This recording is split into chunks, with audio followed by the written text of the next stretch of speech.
Gustavo Henrique renovou o contrato, essa informação você chegou a ver aqui na Salazar TV, na Gazeta Esportiva, estava tudo certo, apenas aguardando a eleição, ver se ia ser estável ou se não ia, mas já estava tudo alinhadinho. Hoje o Corinthians anunciou a renovação de contrato com o Gustavo Henrique até o final de 2027. Importantíssimo nesse momento, é o melhor zagueiro do Corinthians, não podia deixar o Corinthians escapar essa oportunidade e não deixou escapar, isso é muito importante.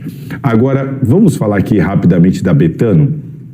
Por que eu quero falar rapidamente da Betano?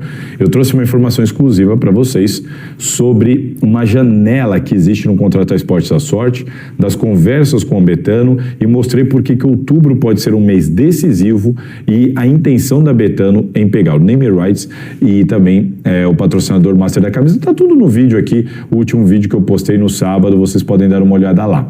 Agora a questão importante aí é entender o seguinte, eu vou até abrir aqui meu WhatsApp, por quê?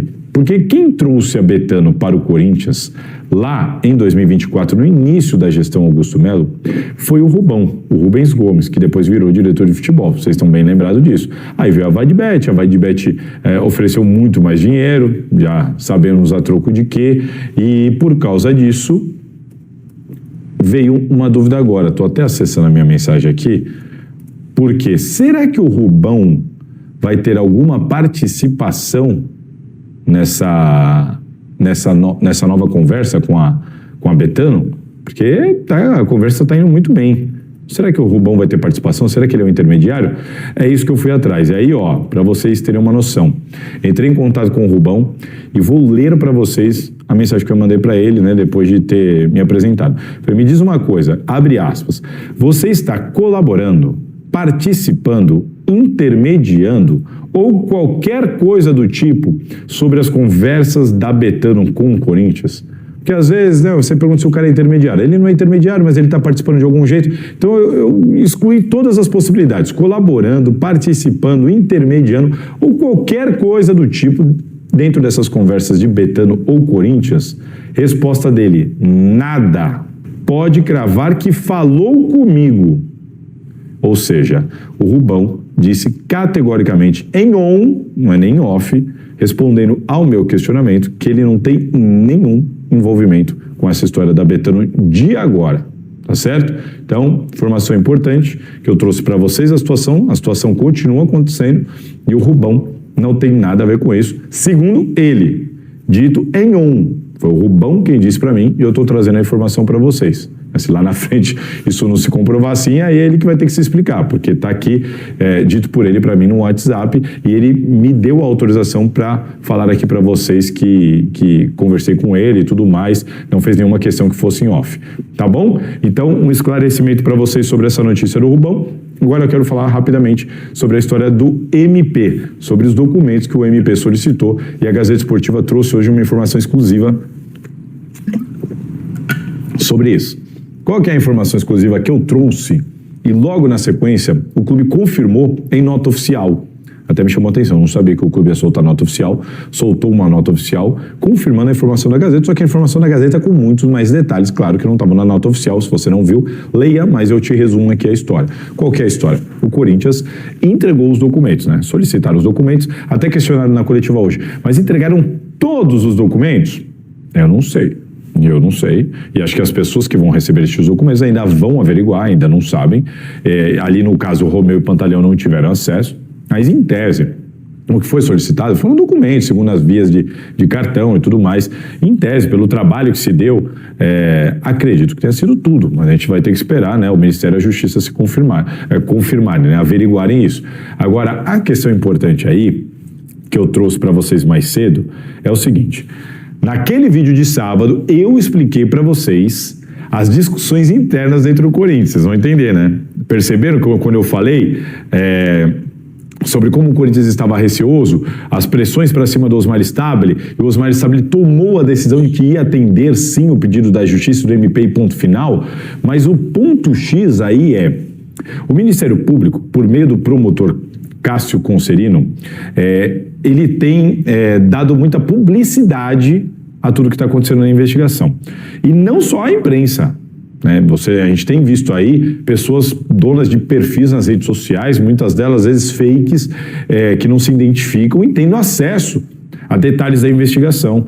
Promotor dando entrevistas, falando, tudo mais. Eu não estou dizendo nem que está certo nem que está errado. Por mim, tem mais é que falar mesmo, porque eu sou jornalista e eu quero mais que as pessoas falem. Mas isso tudo gerou no Corinthians uma impressão de espetacularização, um receio de que se fosse levado isso diretamente ao Ministério Público, de que isso rapidamente fosse vazar. Porque o próprio Ministério Público, em tese, agiria com a intenção de vazar documentos e tudo mais, e não só guardar para a investigação.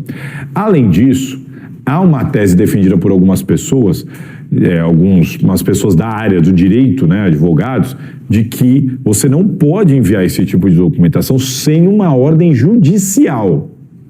Então, o Corinthians, mesmo sem uma ordem judicial, resolveu atender a solicitação do Ministério Público, mas não entregar diretamente ao Ministério Público. O Ministério Público terá acesso, obviamente, mas o Corinthians escolheu colocar toda essa documentação em juízo e disponibilizar à Justiça, no caso a doutora Márcia, juíza do caso, e a ela solicitar o sigilo daqueles documentos, para que eles sirvam apenas para os representantes públicos para a investigação.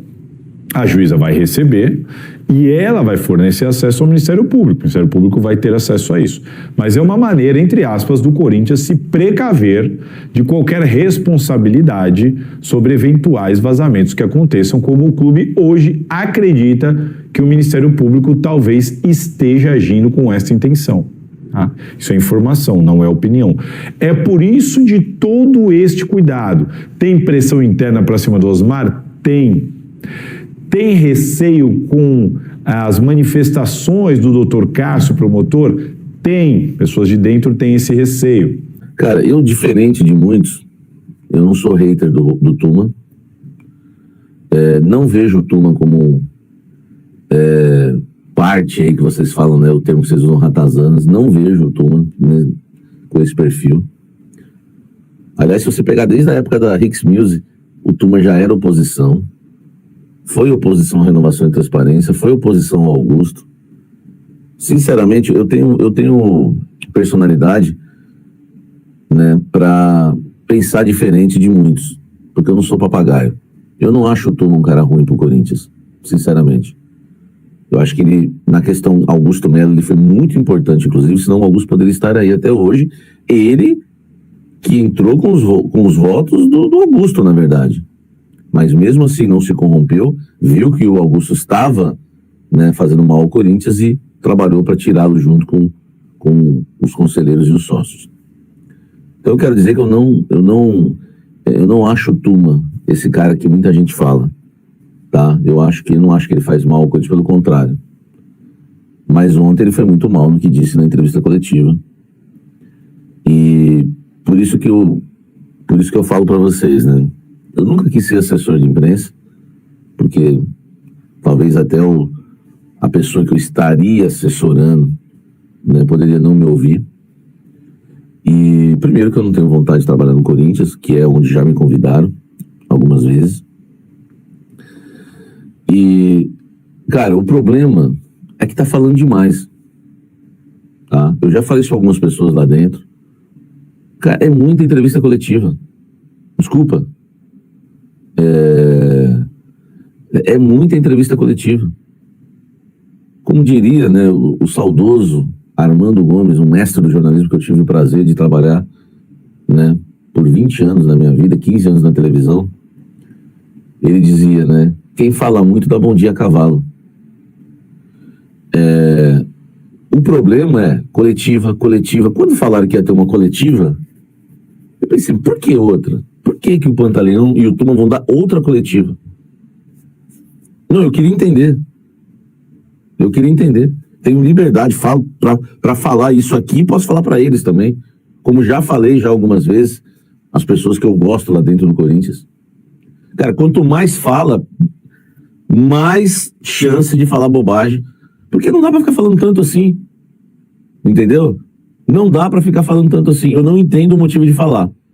Ou você quer falar muito por algum interesse, ou você quer falar muito porque você está sentindo a pressão, entendeu? E a gente tem que ter personalidade, meu irmão. o que as pessoas falam de nós não nos define. Você imagine eu na época aí, né, que havia essa, né, hoje não tem mais hater aqui no canal, sempre vai ter, um ou outro sempre vai ter, mas digo, tinha uma época que era 300 pessoas aqui me xingando, né? Imagine se eu for definir a minha vida pelo que as pessoas acham de mim no Twitter, que ali ninguém gosta de ninguém, ali é só gente ruim. Então assim, velho, eu não sei os motivos, é pressão, eu tenho que dar explicação, tinha dado uma coletiva faz pouco tempo. Entendeu? Não faz sentido. Aí você vai dar uma coletiva. Cara, se no geral da coletiva, eu não gostei. Tá? Eu não gostei. Entendeu? Eu não gostei. Falou coisas importantes? Falou coisas interessantes? Falou. Né? Falou bobagem? Também falou, na minha opinião. Teve de tudo. Mas aí você chega no final da coletiva, pede pra eu quero falar. Nem perguntaram sobre a Arena. Isso nem cabe ao Romeu Tuma Júnior. Tem que deixar de pagar. Não dá. A torcida pagando, tudo bem que paga juros, mas fazer o quê? Se eu tenho um apartamento, né? Se eu tenho um apartamento, se eu comprei um apartamento, eu comprei uma casa e eu não amortizar por mês, né? Que isso daí não é um caso para mim, eu já falei para vocês, tem um canal chamado Baxter, né, meu amigo Alan, né? Do Alan, que é maravilhoso, uma equipe que tem lá, que eles ensinam, né? Que se você não amortizar, e se você amortizar, você consegue às vezes economizar, assim, é loucura. Algo que você vai pagar em 30 anos, você paga em 7 anos. Amortizar é importante. Mas se você não amortizar, você vai pagar juros, é normal. Então, fazer o quê? O que o Corinthians está fazendo, velho? O Corinthians é o time do povo, e até na hora de pagar a sua casa, parece o povo. Entendeu? Tem dificuldades para pagar.